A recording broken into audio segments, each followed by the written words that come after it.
Hey guys, Rich. Welcome back to Fly Rides.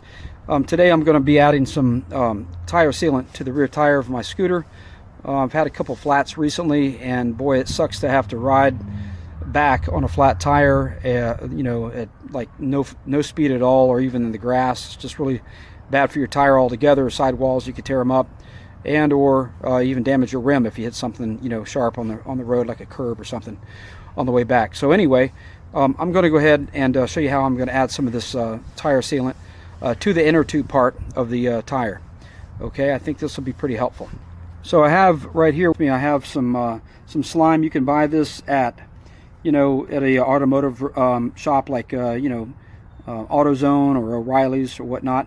This bottle cost me about 20 bucks at O'Reilly's. It is 32 ounces, so it's a pretty big bottle. Heck, you could use it for dirt bikes, lawnmowers, cars, trucks, whatever, and it works pretty good. I've used it in a lot of my trailers in the past.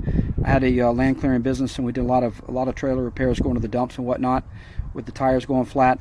It works pretty good. It's not the best in the world. There's other additions to this out there from different manufacturers that are more commercialized, but this is pretty good off the shelf. You can get it at Walmart probably too. But anyway, I'm probably going to use 2 to 4 ounces in this small tire, and that might be a little overkill even.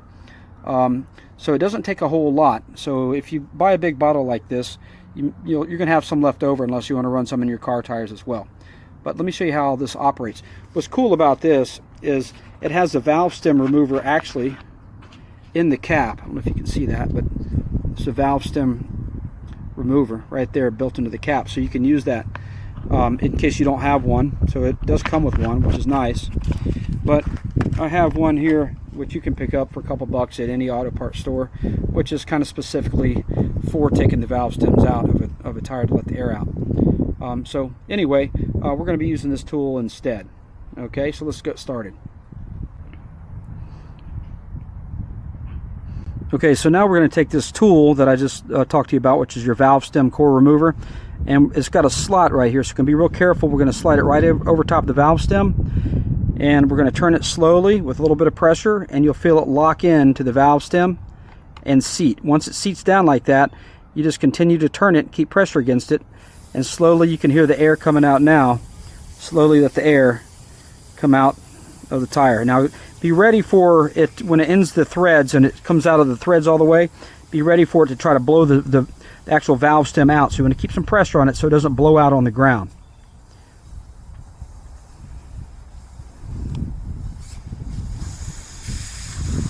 So right here I'm catching it with my fingers as the air finishes coming out. Depends on the air pressure of the tire, but if you've got 50-60 psi, which is what these tires require, that thing can shoot out like a rocket, and you'll end up looking for it in the grass or wherever more than you will be getting your job done. So just make sure you retain that real carefully. Okay, so now I've got the tire up in the upward position, and we're going to take this bottle here, and we're going to take this little piece of clear tubing out, which it comes with, and take this cap off. We won't be using that because I had the special tool already. And then we're simply going to plug this in like this to the top of this bottle. Make sure it's pretty well seated all the way down. And we take this and slide it over top, very easily, over top of the actual threaded part where your valve cap goes. And we're going to hold the bottle upside down, and we'll start feeding some of this fluid inside the inner tube.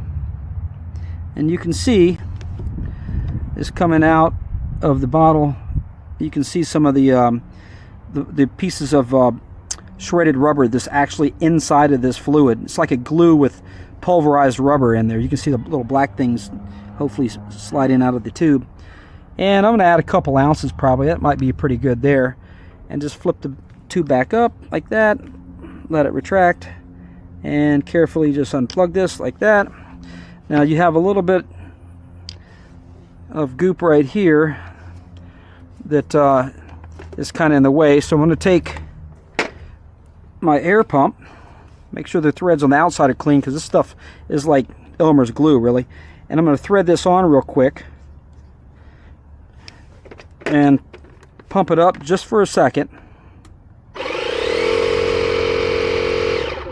and that should purge some of the some of the green stuff into the tube so you don't have it in this housing so much. Yeah, see, it's all gone now. See here? Hope you can see that with the camera. But all that stuff's been blown in all the way down inside there. So now when we reinstall this little part here, you don't have a bunch of glue and rubber parts around the thread, so it's going to go in a lot cleaner. And so carefully, without dropping any of this, you relock that into the housing right there like that, and gently, very gently, this is very small threads and small parts, nice and straight, start to screw it back in carefully, and you'll feel it kind of seat. It doesn't take much, and just barely snug it down. That's it. Couple fingers tightness, not very tight at all, just snug. It's got like a little silicone or a rubber grommet there that seals the air from coming out, so you don't want to over tighten it. And then we're going to take our air pump and we're going to reinflate the tire. Okay, and this one's going to take 50, so I'm going to set this on 50 psi real quick, like this.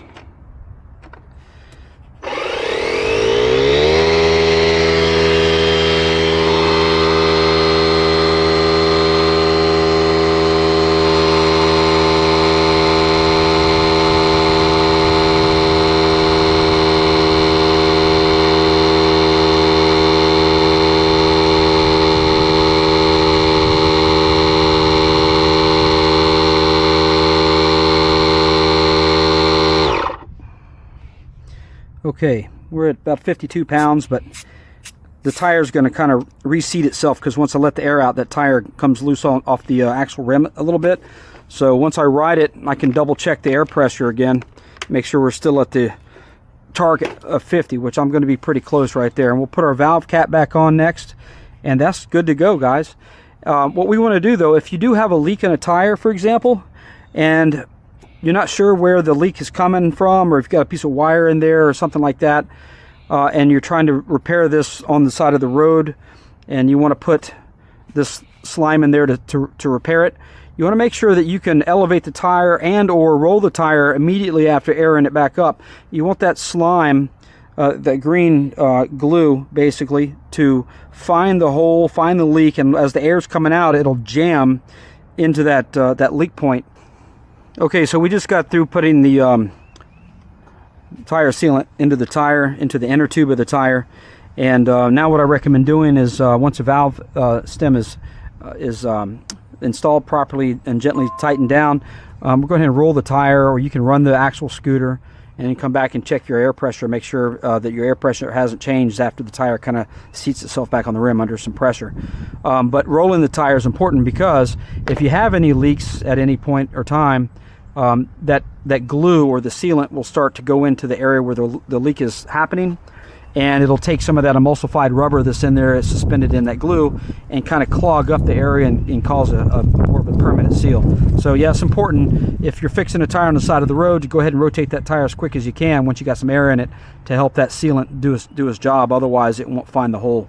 Okay, and one more thing about that, if you get a side puncture or anything off the main tread pattern of the tire, the sealant's not going to do a whole lot of good for you.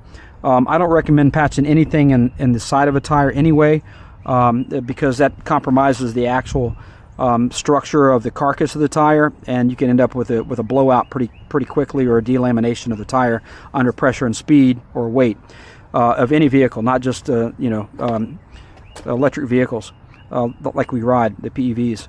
So anyhow, if it's in the tread pattern area, usually the sealant works pretty good on a situation like that. But anyways, that's it, guys. Just double check your air pressure after you're done, and I hope this video helps somebody that is a little bit apprehensive about going on a long distance trip on their PEV and having a tube with a small air leak or something like that. This could really save you a lot of hassle. Even if you lose a little bit of air until the sealant works, it still beats coming back on a flat tire. All right, talk to you soon. Thanks for watching.